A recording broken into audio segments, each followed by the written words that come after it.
Hello আমার দুষ্ট প্রিয় মিষ্টি বন্ধুরা, তোমরা সকলে কেমন আছো? বন্ধুরা, তোমাদের জন্য নতুন একটি গল্প নিয়ে চলে আসছি।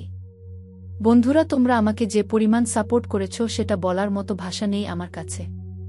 বন্ধুরা, গল্পটি না টেনে শেষ পর্যন্ত দেখলে আশা করি তোমাদের দাঁড়িয়ে যাবে এবং তোমরা হাতের কাজ করতে বাধ্য হবে। চলুন বন্ধুরা, গল্পটি শুরু করি। মাহির মাতাল চাহনি দিয়ে ধীরে ধীরে আয়রার দিকে এগিয়ে যেতে লাগল। আয়রা ভয় পেয়ে পেছাতে লাগল। এক পর্যায়ে আয়রার পিঠ দেয়ালের সাথে লেগে গেল। মাহির হাত দুটো দেয়ালে রাখল যাতে আয়রা পালাতে না পারে। মাহির কোমরে জড়িয়ে ধরে কাছে টেনে কানে কানে ফিসফিস করে এক দৃষ্টিতে তাকিয়ে বলবু, এত ভয় পাও কেন? আমি তো এখন পর্যন্ত কিছুই করলাম। তুমি যেভাবে ভয় পাচ্ছ মনে হচ্ছে যেন আমি তোমাকে আমার বাচ্চার মা বানিয়ে ফেলেছি। কিন্তু তুমি চাইলে। আয়রা মাহিরের মুখ চেপে ধরল, লজ্জামাখা গলায় বলল, চুপ। আপনি এত বেশি কথা বলেন কেন? মাহির আয়রার হাতে চুমু দিল। আয়রা হাত সরিয়ে নিতে চাইলে মাহির আয়রার হাতটা বুকে রেখে বলল, আমি তোমায় আকাশের সমান ভালোবাসি। যত গভীর, যত বিশাল, যত অসীম তারার মেলা। তোমার প্রতি আমার ভালোবাসা যেন সেই আকাশের মতো, যা কখনো শেষ হয় না, কখনো থামে না, চিরন্তন ও অবিনশ্বর। সমুদ্রের প্রতিটি ঢেউয়ের মতো আমি তোমাকে ভালোবাসি। যতবার ঢেউ আসে তীরে ততবার আমার ভালোবাসা তাজা হয়ে ওঠে। তোমার জন্য আমার এই ভালোবাসা যেন সমুদ্রের সেই অজানা গভীরতা, যা কখনো দেখা যায় না কিন্তু জানিয়ে দেয় তার অবিশ্বাস্য শক্তি। বলেই মাহির পকেট থেকে 2 ডজন হীরের চুড়ি বের করল। আয়রা অবাক হয়ে তাকিয়ে রইল। মাহির মুচকি হেসে আয়রার হাতে চুড়িগুলো পরিয়ে দিল। তোমাকে প্রথম উপহার হিসেবে দিলাম, যত্ন নিও প্রিয়। বলেই এক মুহূর্ত দেরি না করে আয়রার হাতে অনেকগুলো চুমু খেল। আয়রা যতবার হাতছাড়াতে চাইছে ঠিক ততবার মাহির আরও হাতে কিস করল হাতে। আয়রা লজ্জা চোখ বন্ধ করে ফেল। মাহির হাসল। আয়রার চোখে চুমু দিয়ে বলল, এত লজ্জা পেলে হবে বউ? আয়রা কথা এড়ানোর জন্য বলল, আপনি কিভাবে জানলেন? আমার ডায়মন্ডের চিকেন চুড়িগুলো অনেক পছন্দের। মাহির হেসে আয়রার হতো দুটো নিজের গলায় রাখল। আয়রা চমকে উঠে তাকাল। মাহির কোমর জড়িয়ে দরে কাছে টেনে কানের কাছে মুখ নিয়ে বল, জানি কোনো একভাবে তোমার সকল খবর কেউ একজন আমায় দিত রোজ। তোমার ইচ্ছার ব্যাপারে তোমার থেকেও ভালো জানি। বলেই আয়রার মুখের দিকে তাকিয়ে রইল। আয়রা মাথায় অনেক চিন্তা আসল। হঠাৎ তার মনে হল, মাহির হয়তো দুষ্ট জবিন। যদি তাই না হতো, এত রোমান্টিক কথা আমার সম্পর্কে এত কিছু জানল কিভাবে? কই, যখন প্রথম ভার্সিটিতে দেখা হয়েছে তখন তো এমন করেনি। ও আল্লাহ, মোর এখন কি হইব? মোরে এখন মায়েরা লাইফে নি? চিৎকার করতে হবে। আয়রা গলা ফাটিয়ে চিৎকার করে বলল, আব্বা ও চাচ্চু ও রাজ শয়তান আমায় বাঁচা। জিনে মোরে নিয়া গেল। একেরা কমনে আছ মোরে বাঁচা। মোর বেমালা ডরাইতে আছি। তোরা হগলডি তাড়াতাড়ি আয়। বলেই আয়রার সে কি কান্না। মাহির ভ্রুকুচকে তাকিয়ে রইল। হাসবে না কাঁদবে বুঝতে পারছে না। কিছুক্ষণ তাকিয়ে রইল। তারপর আয়রার বরিশালের ভাষা শুনে হো হো করে হেসে দিল। আয়রার কেঁদেই যাচ্ছে। তার মনে হচ্ছে মাহির জবিন আর তাকে তাদের দেশে নিয়ে যাবে। মাহির হাসতে হাসতে বলল, সিরিয়াসলি আয়রা জান, তুমি তো দেখছি খাস বরিশালের ভাষায় কথা বললে। আই লাইক ইট বুজান। আয়রা কাদো কাদো গলায় বলল, জিন ভাই, আমায় প্লিজ মারবেন না। আমি তো আপনার বোনের মতো, তাই না? মাহির রেগে বলল, আয়রা তুমি কি পাগল হয়ে গেছ? এমন করছো কেন? আর তুমি কি জানো না ইসলামের স্বামীকে ভাই বলে ডাকা নবী সা অপছন্দ করতেন? আয়রা আরও জোরে কেঁদে কেঁদে ভাবল, মাহিরের ইসলামিক জ্ঞান তো কম ছিল। বিয়ের সময় মাহিরও তো অনেকটা পশ্চিমা সংস্কৃতির ছিল। তাহলে কিভাবে এতটা ধার্মিক হল? তাহলে মাহির নিশ্চয়ই জবিন। মাহির হাত ধরতে চাইলে আয়রার দূরে সরে গেল। মাহির রেগে বলল, কান্না অফ কর। মাথা গরম করো না। আমি চাই না তুমি আমার রাগটা দেখো, কারণ তুমি আমায় রাগ সহ্য করতে পারবে না প্রিয়সী। আমার ভয়ঙ্কর রাগ দেখলে তোমার নিঃশ্বাস বন্ধ হয়ে যাবে। তোমার শরীরে এক অদৃশ্য শীতলতা ছড়িয়ে পড়বে, এমন এক ভীতি যা তোমাকে নিঃশব্দে স্তব্ধ করে দেবে। মাহির কথা শেষ করে কিছুক্ষণ চুপ করে থেকে বলল, তাই আমার রাগিও আয়রা কান্না অফ কর। আয়রা ঠোঁট উল্টোয় বলল, সত্যিই আপনি মানুষ তো? মাহির বল, হুম। আয়রা কান্নামাখা গলায় বলল, আমার বিশ্বাস হচ্ছে না। মাহির রেগে, তা কি করলে বিশ্বাস হবে? বাসরটা সেরে ফেলি তখন তো নিশ্চয়ই বিশ্বাস হবে। মানুষ না কি? কাছে আসো যান। আয়রা ভয়ে ঢোক গিলল। মাহির আয়রার হাত দুটো নিজের হাতের মুঠোয় নিল। আয়রার কপালে ঠোঁট শব্দ করে কিস করল। তারপর আর কাছে টেনে নিয়ে একের পর এক আয়রার কপালে চুমু দিল। আয়রার লজ্জামাখা গলায় বলল, এই থামুন প্লিজ। মাহির হেয়ালি গলায় বলল, থামব তখনই যখন তুমি বিশ্বাস করবে আমি মানুষ। আয়রা এক প্রকার চিৎকার করে বলল, আমি বিশ্বাস করেছি আপনি মানুষ। মাহির হেসে আয়রা কপাল থেকে ঠোঁট দুটো উঠাল। তখনই ফোন বেজে উঠল। মাহির ফোনটা কানে ধরল। জয় উত্তেজিত হয়ে বলল, স্যার সর্বনাশ হয়ে গেছে। মি চৌধুরী রেগে বোম হয়ে আছে। মনে হচ্ছে যে কোনো মুহূর্তে ফাটবে।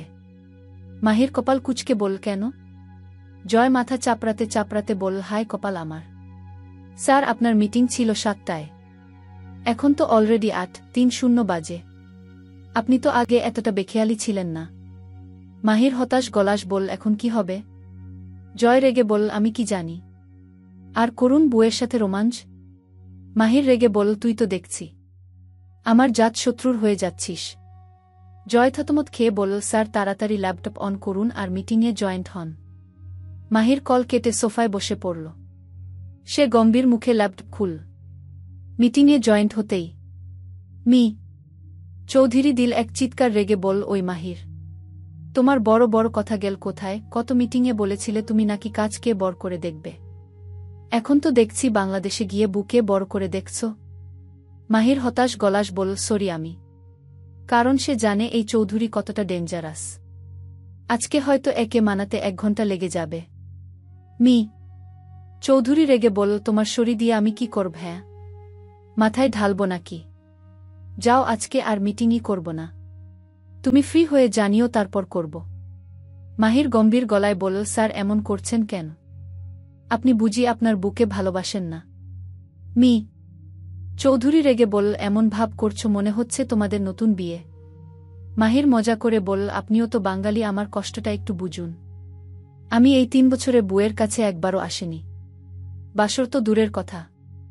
মি চৌধুরী এবার একটু নরম হল। সে বলল, ওকে চল এবার মিটিং শুরু করি। আর আমি সরি এইভাবে ব্যবহার করার জন্য। মাহির হেসে বলল, আমরাই তো ব্যাপার না। তারপর মাহির আইটি সাপোর্ট এবং সিস্টেম অ্যাডমিনিস্ট্রেশনের ব্যাপারে বিস্তারিত কথা বলতে লাগল। আমাদের বর্তমান সিস্টেমে কিছু বড় পরিবর্তন দরকার। প্রথমে সিস্টেম অপটিমাইজেশন করতে হবে যাতে আমাদের সার্ভার দ্রুত কাজ করে এবং কোনো সমস্যা ছাড়াই চলতে থাকে। তারপর সিকিউরিটি আপগ্রেডের ব্যাপারটা খুব গুরুত্বপূর্ণ। আমরা যদি সাইবার আক্রমণ থেকে বাঁচতে চাই তবে আমাদের এনক্রিপশন ব্যবস্থা আরও শক্তিশালী করতে হবে। এছাড়া নেটওয়ার্ক মনিটরিংয়ের জন্য নতুন টুলস ব্যবহার করা উচিত যাতে সহজেই কোনো সমস্যার উৎস চিহ্নিত করা যায়। মি চৌধুরী মনোযোগ দিয়ে শুন। মিটিং শেষ হলে বল, বুদ্ধিগুলো খারাপ না, অনেক বেষ্ট তোমার প্ল্যানগুলো। কবে ফিরছ বাংলাদেশ থেকে? একেবারে 3 মাসের জন্য ছুটি না নিলেও পারতে।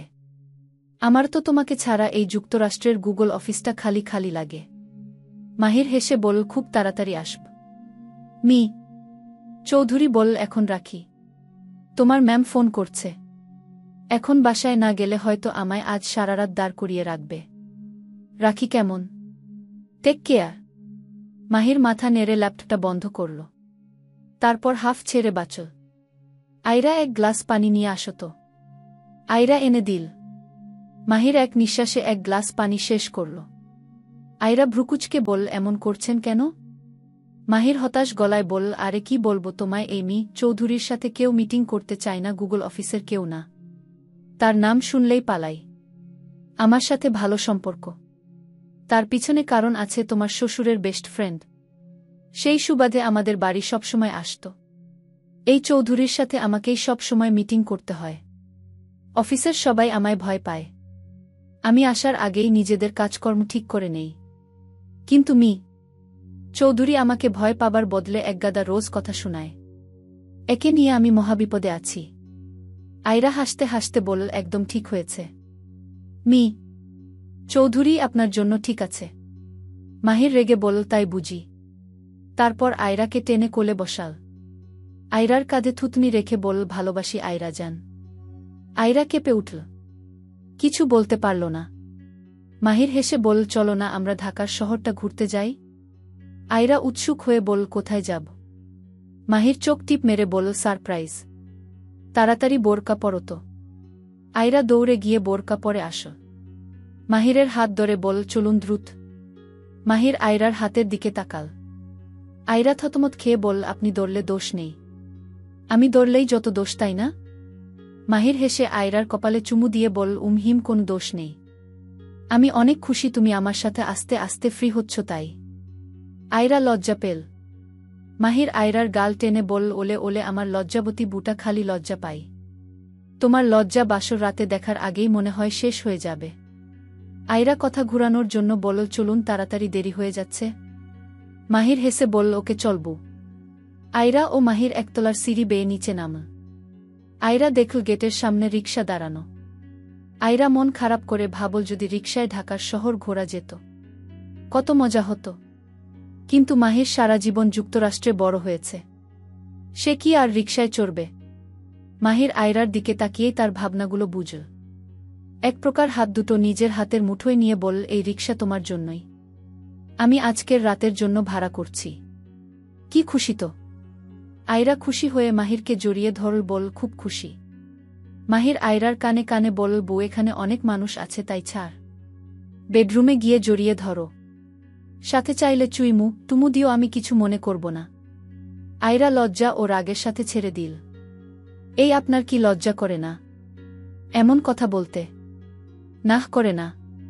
তুমি যদি পাবলিক প্লেসে জড়িয়ে ধরতে পার, আর আমি রোমান্টিক কথা বললেই দোষ। এই চলুত তো, দ্রুত, দেরি হয়ে যাচ্ছে। আয়রা এটা বলেই দ্রুত রিকশায় উঠল। মাহির পিছন পিছন হেঁটে উঠল। আয়রাকে নিজের বুকের মাঝে নিল। আয়রা উঠার জন্য ছটফট শুরু করল। মাহির ঠোঁট দুটো আয়রার কানের কাছে নিয়ে গিয়ে ফিসফিস করে বলল, এভাবে ছটফট করো না, যেভাবে আছে সেভাবে থাক, আর ঢাকার শহরের চারপাশটা দেখ। আয়রা চিন্তিত হয়ে বলল, এই মানুষ দেখলে কি ভাববে? মাহির হেসে বলল, কিছু ভাববে না, তুমি এনজয় কর সময়টা। আয়রা মাহিরের বুকে শুয়েই চারপাশটা দেখতে শুরু করল। ঢাকার ব্যস্ত রাস্তায় মানুষের চলাচল, দোকানপাটের আলো, গাড়ির হর্ন, আর সেই সাথে শহরের খোলামেলা বাতাস তার মনে একটা শান্তি এনে দিল। সে শুধু মাহিরের বুকে মাথা রাখার অনুভূতি উপভোগ করছিল। মাহির হেসে বলল, কেমন লাগছে আমার সারপ্রাইজ বুপাখি? আয়রা মাহিরের দিকে তাকিয়ে বলল, অনেক ভালো লাগছে। আপনি কিভাবে জানলেন? আমার এইভাবে রাতে ঘুরতে ভালো লাগে। মাহির আর কাছে টেনে নিয়ে আয়রার মাথাটা বুকের সাথে চেপে ধরে বলল, আমি সব জানি বউ। আর আমি কিভাবে সব জানি সেটাও খুব তাড়াতাড়ি জানতে পারবে, ওয়েট কর। আয়রা হেসে বলল, করলাম ওয়েট। মাহির ঠোঁট চেপে হেসে বলল, এই তো আমার মিষ্টি বুটা সব কিছু বুঝে ফেলেছে।